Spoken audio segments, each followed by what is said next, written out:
Olá, amigos! Ultimamente, vários canalhas têm me levado ao desânimo, mas hoje teremos mais um vídeo construtivo com propostas para resolver problemas reais na Ucrânia.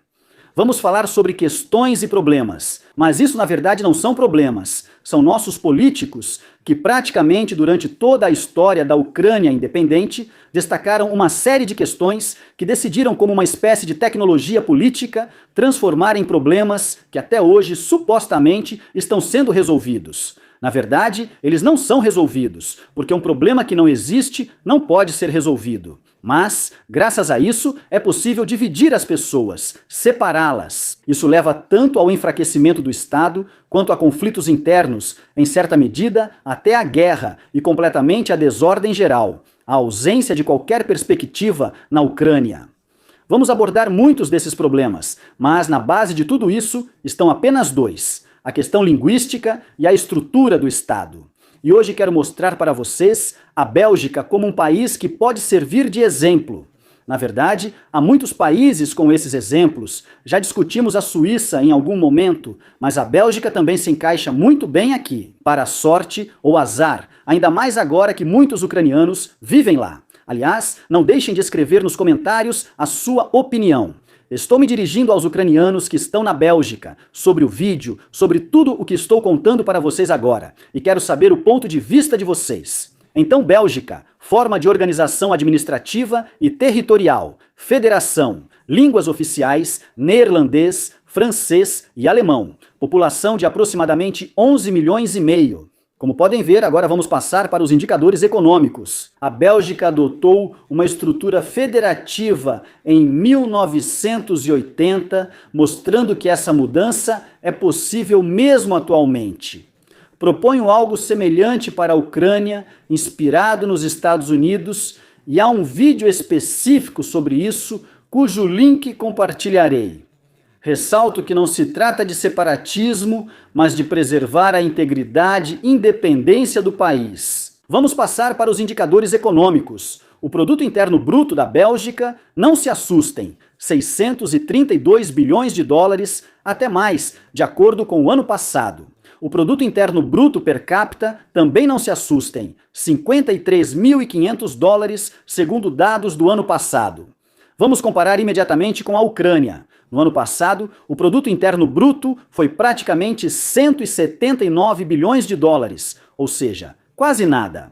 Na Ucrânia, o Produto Interno Bruto per capita é de dólares americanos 5.181.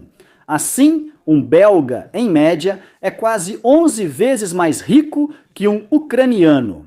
No entanto, os preços de apartamentos, alimentos e carros na Bélgica não chegam a ser 11 vezes maiores do que na Ucrânia, certo?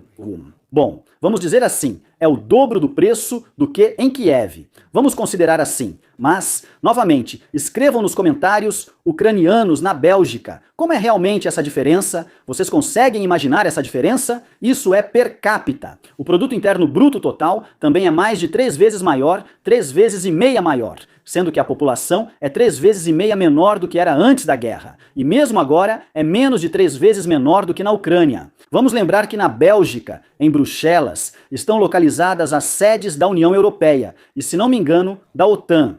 Com certeza, há um escritório da OTAN lá, ou seja, toda a burocracia europeia, o dinheiro, o sucesso, estão nessa Bélgica, que tem um sistema federativo desde 1980 e possui 13 idiomas oficiais. E agora vamos passar para o tema linguístico. Como eu já disse, na Bélgica existem 3 idiomas oficiais: neerlandês, francês e alemão. E vocês lembram que, até recentemente, nosso quase presidente Zelensky fez um discurso no parlamento da Bélgica? Agora vamos nos perguntar, como os deputados funcionam na Bélgica? Se lá existem 3 idiomas oficiais, aliás, além desses 3, há outros 3 idiomas não oficiais, mas amplamente usados, ou pelo menos usados na Bélgica. Ou seja, são 6 ao todo, 6 para 11 milhões de habitantes. Mas voltando ao parlamento, como é que funciona lá? Nem todos os deputados falam o mesmo idioma. Exatamente, nem todos. Do ponto de vista linguístico, o Parlamento da Bélgica é composto por 62 membros francófonos e 88 membros que falam neerlandês. Agora você deve estar se perguntando, Como isso acontece tecnicamente? É muito simples, muito simples. No ouvido, a tradução simultânea, não importa o idioma. Todos os membros do parlamento entendem você ao usar o fone, sem problemas. As pessoas entram no parlamento por seus talentos, habilidades e propostas, são eleitas assim e trabalham de verdade.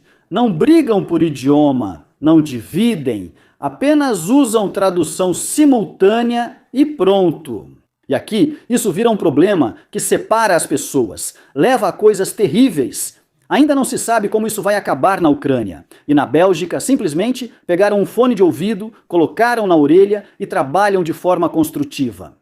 É por isso que os belgas são 11 vezes mais ricos que os ucranianos e que a Bélgica é quase 4 vezes mais rica que a Ucrânia, mesmo tendo 3 vezes menos população. Em 1991, com 52 milhões de ucranianos, a Bélgica tinha 5 vezes menos habitantes.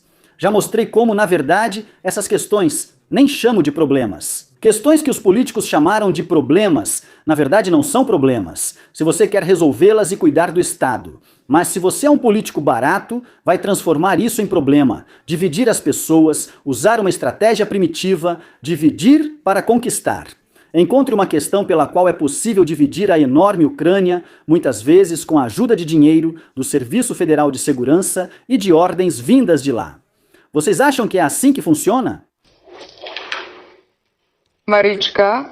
Eu preciso sair. Não, diga na língua oficial. O russo é a segunda língua oficial.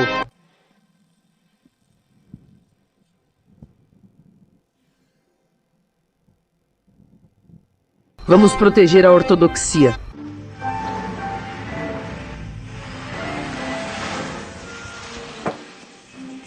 Alguém está passando mal? Quem vai sofrer são os oligarcas e ricos.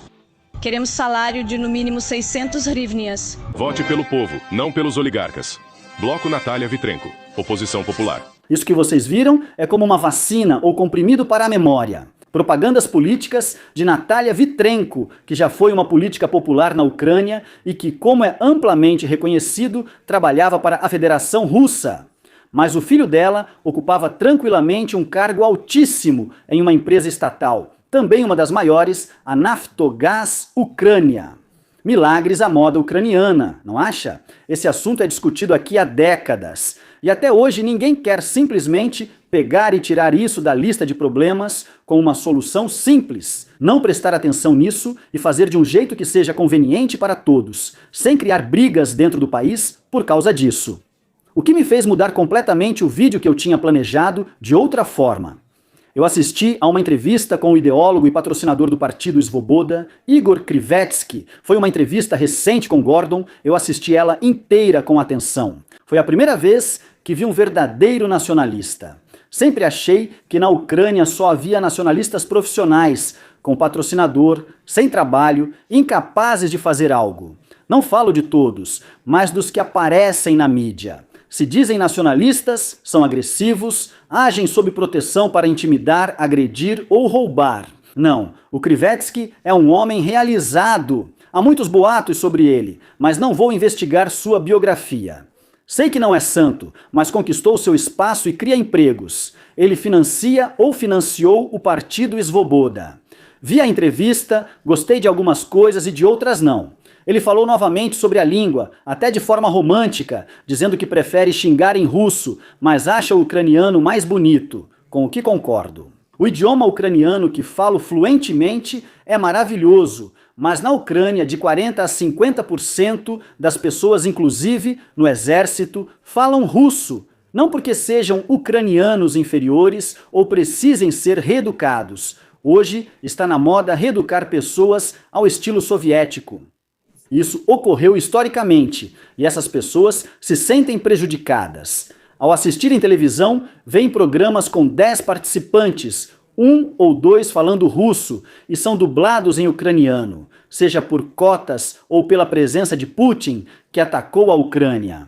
Não vamos discutir monumentos agora. Reajo igual quando discriminam ucraniano ou russo, pois isso faz parte do libertarianismo que sigo. Não há espaço para isso.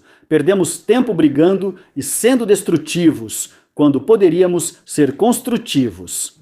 Volta um passo. No parlamento da Bélgica, eles nem se entendem e usam fones. Vamos ser honestos. Qualquer morador de Lviv entende russo, e quem é de Kharkiv ou Odessa pode não falar perfeitamente, usar um dialeto ou ter dificuldade, mas entende ucraniano. Então, essa questão não existe e não precisamos criá-la. Eu gostaria de chamar a atenção de vocês exatamente para isso, focar no que é construtivo. Na Ucrânia há muitos problemas reais e questões reais, e a ideia nacional deveria ser, por exemplo, uma delas, fazer o produto interno bruto da Ucrânia chegar a $1 trilhão ou euros. Vamos ultrapassar a Bélgica, vamos ultrapassar a Bélgica, vamos nos concentrar nisso. Quando atingirmos €1 trilhão de produto interno bruto, teremos fones de ouvido na rada. Já disse que não são necessários e todas as questões vão sumir, com russos e ucranianos trabalhando juntos. Para isso, precisamos de várias ações já citadas: privatização total, redução drástica e simbolização dos impostos, além de outras medidas.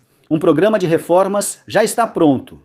Devemos focar nisso. Qualquer agressão interna ou divisão, por qualquer motivo, inclusive religioso, como Vitrenko fazia há 20 ou 25 anos. Precisamos esquecer essas coisas. É isso que eu proponho. E eu respeito os nacionalistas de verdade, como Krivetsky, mas não gosto dos falsos. E por outro lado, também há pessoas que puxam para o lado soviético. Todos precisam se reconciliar. Precisamos tomar como base aquilo que foi feito na Bélgica, reconhecer que na Ucrânia vivem pessoas diferentes, e todas elas são ucranianas. E quando se trata de questões externas, por exemplo, a invasão de Putin na Ucrânia, essa guerra em grande escala, tanto os habitantes de Kharkiv odeiam Putin, quanto os de Lviv odeiam Putin, e os de Odessa odeiam Putin. E se não fosse assim, Putin já teria ocupado Kharkiv e Odessa há muito tempo. Por exemplo, entende como ficou? Já temos territórios anexados que não foram bem defendidos por várias razões. Os habitantes de Kharkiv e Odessa se defenderam. Em Kherson, moradores enfrentaram tanques de peito aberto. São russófonos, mas não devemos dividir ninguém. A federalização não é separatismo, nem pedido de divisão do Estado. Nos Estados Unidos também não há separatismo, certo? Existem estados em que a política externa é decidida pelo governo federal, e cada estado compete com o outro em questões internas. Javier Milei está fazendo uma reforma na Argentina agora, que basicamente é uma descentralização. Ele está eliminando 90% dos impostos e dizendo aos estados: criem seus próprios impostos internos, compitam entre si. Lá não são chamados de estados, mas de províncias. É assim que se chama. Compitam entre vocês.